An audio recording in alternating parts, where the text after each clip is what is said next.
I'm Xandrew, and it's Kyoryu Sentai Zyuranger 30th anniversary!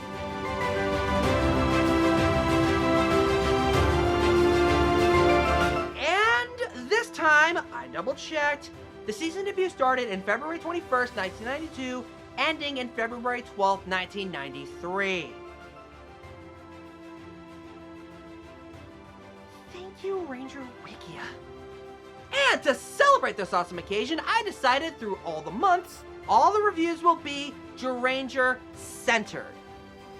The plan is to review a batch of filler episodes until reaching the next storyline multi-parter, rinse and repeat, until the end of the series. This plan also involves me cutting out a lot of filler summary, but we've been through enough of these episodes to know the weekly formula, so no big loss. And I'll continue to highlight what I like about each significant episode. With all that said, let's start off the 30th anniversary celebration by taking a look at episodes 23 through 27. Episode 23, The Knuckleball of Infatuation, starts us off from the cuffs of the Dragon Ranger story to a boy bullying a girl that he secretly likes. Ah, move, Whiplash! Bandora, not the biggest fan of love, gets inspired releasing a new monster, Dora Pixie, making children fall in love with whatever they first see after eating a magic orb tossed by the T-ball pitcher. Even loves striking out our three knights. Thankfully, after dino crackling for a weakness, plus solving today's child drama, May along with the two minor leagues, Yoshida and Satoko, breaks its horn, freeing everybody from the spell, only to have it Gigantamax spreading a love gas. For the love of... why? Thankfully, Burai appears summoning Dragon Caesar to battle and form Goryujin, trailing out the little demon to the dugout. Ending her episode with Satoko, now bullying Yoshida for affection. Young love. It's stupid. Selfless laugh! Episode 24, Hope Springs the Turtle, begins with our menacing duo, Bookbeck and Totobat, worried about their worth after Lambie's return. So to prove themselves, they secretly create the new Dora monster of the week, Dora Tortoise, which is quite the turtle powerhouse, with its arsenal of a hook hand, baseball gear, brass knuckle, which is never used, head cannon, and its most deadliest weapon of all, a traffic light with the power of red light, green light! You magnificent butthead, Ranger Buck! I am the knight. The first victims of this traffic hazard are a Tiger Ranger boy playing dodgeball with a kid of the week named Watora that recovered from a sickness, both being hit by a green beam. The next being our heroes, except Geki, hit with a red beam. And if you know the rules of red light, green light, then you know what's going on with our heroes. Back at base, they Dino Chronicle the monster's weakness. Flowers. Dora Tortoise has a flower allergy? I wish that was the reason, because the real answer is kinda weird. According to the book's logic, tortoises have lived for 20,000 years, and apparently some specific flowers called the peaceful flowers, found on an invisible mountain that can only be seen by people who are under the tortoise's spell, can help defeat it because they're older than it? Logic. Good luck trying to find it! Anyway, with Boy under the spell, Geki sends him off on the fetch quest. As Bandora, congratulating our two henchmen, Dynamaxes the tortoise to destroy the city. Tyranno Guardian and Dragon Caesar do well fighting it, but are unfortunately stopped. Not even in the name of love? It broke my heart! Matters are made worse as Boy, going through the runathon, wants to give up, and I wouldn't blame him. Boy's actor must have gone through hell doing these run scenes, feeling as though the mountain keeps getting more further away, but is reminded of his mission and is encouraged from his guardian beast. Remember who you are. You are Boy of the Dime Tribe. This is CNN. CNN.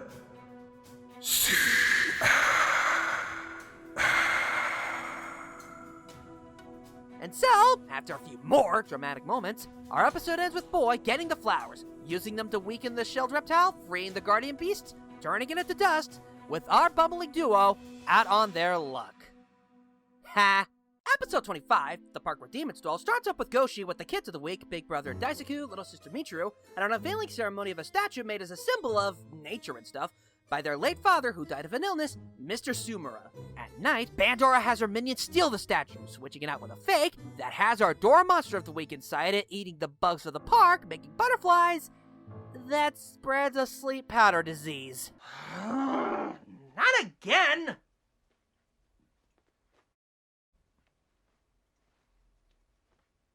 Our heroes on the case trace them back to the statue, and after Daisuke confirming the statue's falsehood by identifying the wrong pin design on its head, plus 𝐏𝐲𝐶 seeing the creature from the inside somehow, blasts it, revealing the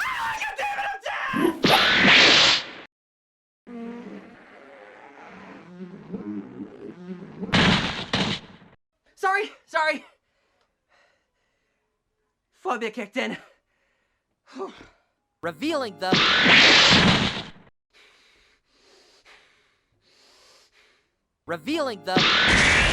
You know what? Screw it! They fight Echo Big, Get Bots, Bigger Fight, Get Dragon, Combine, Kill Demon, episode ends, message, love nature! Episode 26, Be Careful of Shaved Ice, begins with 𝗏𝗏𝗛𝗡 poisoning our heroes' shaved ice. 𝗏𝗏𝗡 eating it first are in pain, but then show that they have become evil. How evil, you might ask? Oh, so evil that they beat up a biker gang, run an illegal gambling operation, gun down a drug deal, possibly to just take the money and the drugs, and troll people on the internet. Okay, so I made that last one up. But if they made this today, you know they would do that! The evilness doesn't end there, as the new monster of the week, 𝗏𝗏𝗛𝗡𝗏, appears fighting our heroes. Then it's Boy after turning him into a ball of energy. 𝐾𝐓𝐑𝐄𝐎𝐍𝐒 and 𝐏𝐿𝐷 retreat to figure out how to stop the new monster, save Boy, while freeing Dan and May from being evil. After looking up, not the Dino Chronicler! What literary nonsense is this? Learned that they need to hit the Tubby Toad in its true face to free Boy, which doesn't seem to work, losing 𝐏𝐲𝐶 to the belly of the beast. Barza, in the meantime, goes to find a plant called a mandragora that can scream you to death after being uprooted to cure our two heroes-made baddies. And after finding a group of golems using said plant to destroy them, having earbuds in the ready, he gives them the plant juice to drink, which does nothing. However, after Dan hits May with the screaming death plant, it starts to laugh, turning them back to normal. Poisoned by evil? Mandragora's great laughter. The uprooting cure. They join the battle, breaking the amphibian's energy transforming horn. Unfortunately, that doesn't stop the hungry Froggo for having our princess a royal meal, as it eats them whole the old-fashioned way. But in doing so, it reveals its true face under its neck. Dan distracts it by sacrificing himself for May to bullseye it, but is interrupted by 𝗏𝗏𝗏𝗡, leaving May the only ranger left. Dang it! I should have put him down while he was young! Better late than never. You're tall, your belly button sticks in too far, and you're a terrible burden on your poor father.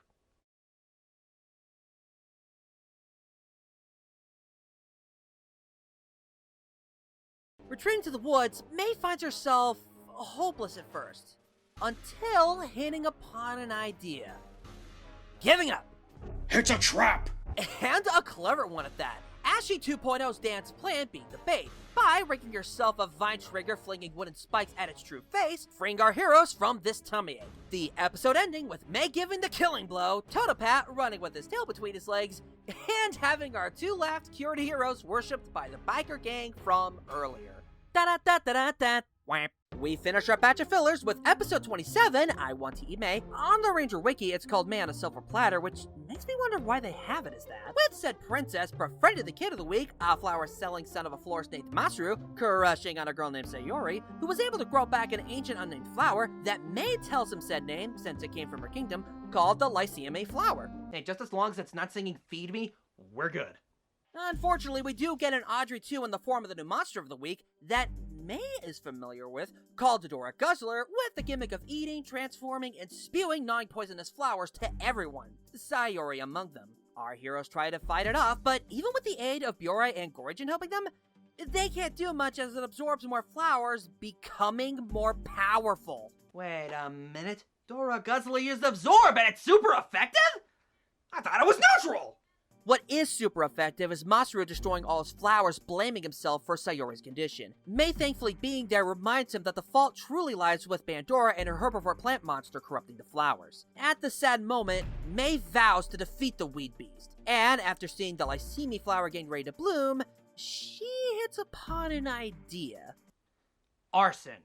No, that would make sense, actually. She instead uses a plan her descendant Princess Yui did with the 𝐏𝐴𝐶𝐓𝐵 flower to defeat a guzzler monster from long ago. Hey, that's great! What's the catch? She has to sacrifice herself to kill it. That's a stupid plan! So do our heroes think so after learning this from Goshi's research. What's it from? The Dino Chronicler.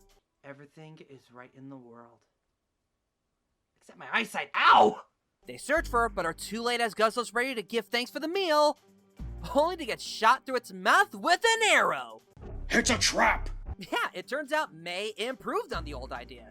Instead of having a sacrificial death to defeat the beast, she opted to disable its absorb flower power for our heroes to destroy it via Howling Cannon. The episode ending with our heroes helping Masura and Sayori plant more pretty flowers. And thus, that was episodes 23 through 27 of Kyoryu Sentai Zyuranger. Now, before I get into my thoughts on each of the episodes, I want to introduce to you guys my new rating system. I'll be honest, after watching YouTube channels like Lightpost Films, The Angry Joe Show, and Suede, please go check out their channels, links in the description and comments below. It inspired me to make my own. How it'll work is still in the experimental stage, so please bear with me. I will be rewarding categories of my choosing, or in this case per episode, a medal with scores only I know, then tally them up for an overall final score. Said medals being gold, silver, copper respectively, with the added bonus of having a subtractor, the red mark, and the overall scores being the super gold, silver plus copper medals, as well as the red mark. Now that I got that somewhat explained, what did I think of the episodes? Episode 23 was okay. Pandora using love as a weapon was a good thinking outside the box plan. Dora Pixie's monster form surprise was a good plot twist. Seeing both kids plus our heroes being lovesick was pretty funny at times. And it was awesome to see Goryun's debut battle and first win. However, I have one problem with the episode. Yoshida. To quickly summarize, he steals his sphere to give the Satsuko by force, stopped by the goons, later rescuing her from a group of love-hexed kids, never apologizing or even being chewed out for his actions. Just, wow. If they'd at least addressed this problem in the episode, this could have gotten the silver. If it ended with the two of them becoming a couple, this could have gotten my first red mark. But because of the ending of her pulling him back, this episode gets the copper. Episode 24 was good. Having a book pet Totopat villain-led episode was a nice change up in status quo, as well as cool to see how they effectively made a pretty threatening monster that was weirdly unique in its own right, though my only downside to it was the weird weakness that made no sense. And again, I gotta give major kudos to Takumi Hashimoto, voice actor, plus his leg double for all the run scenes they performed. It didn't look easy to do, and I gotta give them praise for putting that much effort when shown on screen. This episode gets the silver. Episode 25 was okay, but not my favorite. And no, it wasn't just because of Dora Tarantula, yes, that's what it's called, that tripped my phobia. To be frank, it was a pretty formidable foe, as well as having a nicely done creepy entrance. But what wasn't my favorite was Goshi's friendship to a man who we never met before, or that we should feel sorry about passing away. It just feels out of place, as well as not as a good place to have it as a filler episode. But I will give credit where credit's due. The acting for the dramatic scenes were nicely done, and hey, killing a spider monster is definitely a win in my book. But it's also a loss since they introduced it. This gets the copper.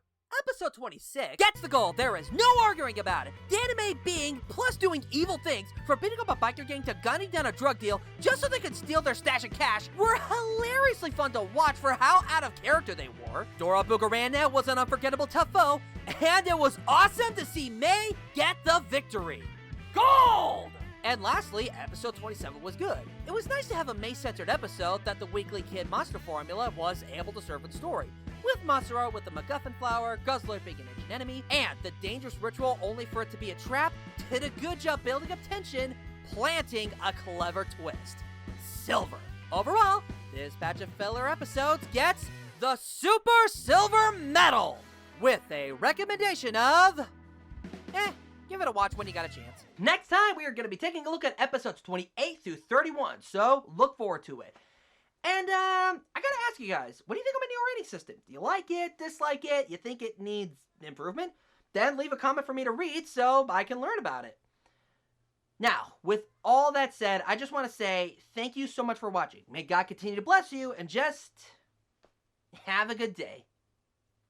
Before the video ends, I would love to personally thank Jonathan Youngs for being my $30 tier patron. Just thank you so much, man. And for people wondering who this character is, this is his OC, Strawberry, wearing a somewhat Deadpool outfit with katanas and her color scheme. Again, Jonathan, thank you so much.